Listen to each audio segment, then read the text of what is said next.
നമസ്കാരം. കലാകൗമുദി ഓൺലൈനിലേക്ക് സ്വാഗതം. കേന്ദ്ര മാനവശേഷി വികസന മന്ത്രി ധർമ്മേന്ദ്ര പ്രധാൻ ഇന്ന് രാജ്യസഭയിൽ ഒരു വെടി പൊട്ടിച്ചു. ആ വെടി കൊണ്ടത് CPMൻ്റെ നെഞ്ചത്തായിരുന്നു. PM ശ്രീ പദ്ധതിയിൽ കേരളം ഒപ്പുവയ്ക്കുന്നതിനായി ഇടനിലക്കാരനായി പ്രവർത്തിച്ചത് സാക്ഷാൽ ജോൺ ബ്രിട്ടാസ് ആയിരുന്നുവെന്ന് ധർമ്മേന്ദ്ര പ്രധാൻ രാജ്യസഭയിൽ തുറന്നു പറഞ്ഞു.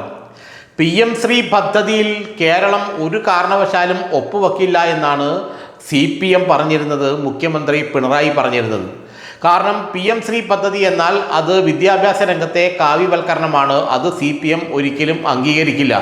അതുകൊണ്ട് PM ശ്രീ പദ്ധതിയിൽ തങ്ങൾ ഒപ്പുവെക്കില്ല എന്നാണ് പുറത്തൊക്കെ CPM പറഞ്ഞിരുന്നത്, മുഖ്യമന്ത്രിയും പറഞ്ഞിരുന്നത്. എന്നാൽ പിന്നീട് ആരും അറിയാതെ സർക്കാർ PM ശ്രീ പദ്ധതിയിൽ ഒപ്പുവച്ചതിന് ശേഷം കേരളത്തിൽ അത് വലിയ വിവാദമായപ്പോൾ CPI അടക്കമുള്ള ഇടതുമുന്നണിയിലെ ഘടകകക്ഷികൾ കടുത്ത എതിർപ്പുയർത്തിയപ്പോൾ തങ്ങൾ ഇതിൽ നിന്ന് പിന്മാറുന്നുവെന്ന് കാണിച്ച് ഒരു കത്ത് കേന്ദ്രത്തിന് നൽകി. ഇതെല്ലാമായി ഇപ്പോൾ ഇങ്ങനെ ഒരു അനിശ്ചിതാവസ്ഥയിൽ നിൽക്കുകയാണ്.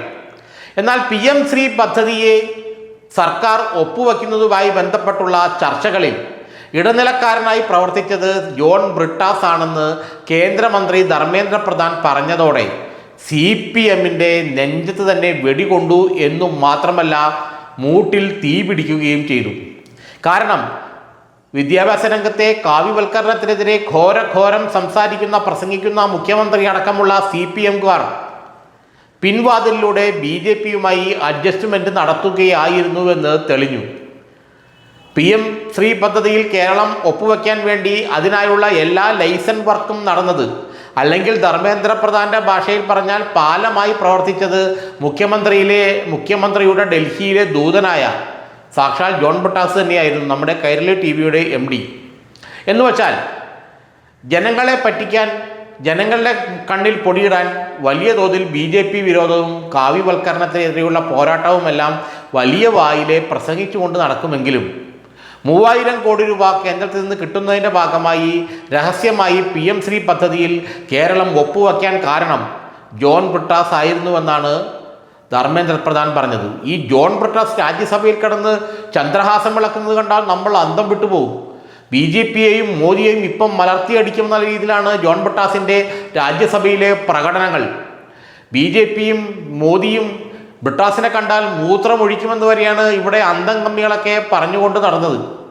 എന്നാൽ ഇതൊന്നുമല്ല കാര്യമെന്നും BJP ഗവൺമെൻറ്റുമായി പാലമായി വർത്തിക്കാൻ, അല്ലെങ്കിൽ BJP ഗവൺമെൻറ്റുമായി നരേന്ദ്രമോദിയുമായി ഒരു ഇടനിലക്കാരനെ പോലെ വർത്തിക്കാനാണ് ജോൺ ബ്രിട്ടാസിനെ ഡൽഹിയിലേക്ക് പിണറായി അയച്ചതെന്ന് എല്ലാവർക്കും പകൽ പോലെ വ്യക്തമായി കഴിഞ്ഞു. ഇത് 2016 മുതൽ ജോൺ ബ്രിട്ടാസ് തന്നെയാണ് BJP സർക്കാരിൻ്റെയും പിണറായി വിജയൻ്റെയും ഇടയിൽ പാലമായി വർത്തിക്കുന്നതെന്ന് ഏറെക്കുറെ എല്ലാവർക്കും അറിയാമായിരുന്നു. അതിനിടയിൽ ബ്രിട്ടാസ് വലിയ തോതിൽ രാജ്യസഭയിലൊക്കെ വലിയ ബഹളം വയ്ക്കുമായിരുന്നു. BJP സർക്കാരിനെതിരെ, മോദിക്കെതിരെ, ഹിന്ദുത്വക്കെതിരെ ജോൺ ബ്രിട്ടാസ് ചന്ദ്രഹാസം വിളക്കുന്നത് കണ്ടാൽ നമ്മൾ ഞെട്ടിത്തിരിച്ചു പോകുമായിരുന്നു. ഹിന്ദുത്വയ്ക്കും BJPക്കും എതിരെയുള്ള കുരിശുയുദ്ധം ഇതാ ജോൺ ബ്രിട്ടാസ് നയിക്കുന്നു എന്നൊക്കെ പറഞ്ഞ് അന്തകമ്മികൾ ഫേസ്ബുക്ക് പ്രൊഫൈലിൽ കിടന്ന് ആർമാദിക്കുകയായിരുന്നു. എന്നാൽ ഇതൊന്നുമല്ല കാര്യമെന്നും പിണറായി വിജയൻ ബ്രിട്ടാസിനെ അയച്ചിരിക്കുന്നത് മോദിയുമായും അമിത്ഷായുമായും ഒരു പാലം പോലെ വർത്തിക്കാനാണെന്നും സർക്കാരിനും തനിക്കുമെല്ലാം പ്രയോജനമുണ്ടാകുന്ന കാര്യങ്ങളിൽ മധ്യസ്ഥനാകാൻ, ഇടനിലക്കാരനാകാനാണ് സാക്ഷാൽ ജോൺ ബ്രിട്ടാസിനെ അങ്ങോട്ട് വിട്ടിരിക്കുന്നതെന്നും ഇതാ ധർമ്മേന്ദ്ര പ്രധാൻ്റെ പ്രസ്താവനയോടെ വെളിവായിരിക്കുകയാണ്. എന്നാൽ ധർമ്മേന്ദ്ര പ്രധാൻ രാജ്യസഭയിൽ പറഞ്ഞതിന് നിഷേധിക്കാൻ ജോൺ ബ്രിട്ടാസിനോ CPMനോ കഴിയില്ല. ഏതായാലും BJPയും CPMും തമ്മിലുള്ള അന്തർധാര എന്ന് 2016 മുതൽ കോൺഗ്രസും മറ്റ് കക്ഷികളുമൊക്കെ നിരന്തരം പറഞ്ഞുകൊണ്ടിരിക്കുകയാണ്. അന്തർധാര ഏതായാലും ഉണ്ടെന്ന് BJPയുടെ ക്യാബിനറ്റ് മന്ത്രിയുടെ നാവിൽ നിന്ന് തന്നെ പുറത്തായി.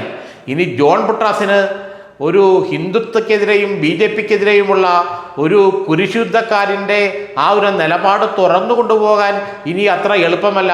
കാരണം ഈ രാജ്യസഭയിലെയും അതല്ലെങ്കിൽ TV ഷോകളിലേക്കുമുള്ള ജോൺ ബ്രിട്ടാസിൻ്റെ ഈ പൊട്ടിത്തെറിയുണ്ടല്ലോ, ആ പൊട്ടിത്തെറിയൊക്കെ വെറും തട്ടിപ്പാണെന്നും പിണറായി വിജയൻ്റെ ദൂതൻ കങ്കാണി അല്ലെങ്കിൽ ശിങ്കിടി മാത്രമാണ് ജോൺ ബ്രിട്ടാസ് എന്നും BJPയും CPMും തമ്മിലുള്ള, പിണറായി വിജയനും കേന്ദ്ര സർക്കാരും തമ്മിലുള്ള ബന്ധം ലൈസൻസ് വർക്കിനെ ഊട്ടി ഉറപ്പിക്കുക മാത്രമാണ് ജോൺ ബ്രിട്ടാസിൻ്റെ ലക്ഷ്യമെന്നും അതാണ് അദ്ദേഹത്തിൻ്റെ ദൗത്യമെന്നും ബാക്കിയുള്ളതെല്ലാം ജനങ്ങളെ പറ്റിക്കാനുള്ളതാണെന്നും ഇതോടുകൂടി വ്യക്തമായി മനസ്സിലായി. ഇവിടെയാണ് യഥാർത്ഥത്തിൽ CPM ഇപ്പോൾ പെട്ടുപോയത്.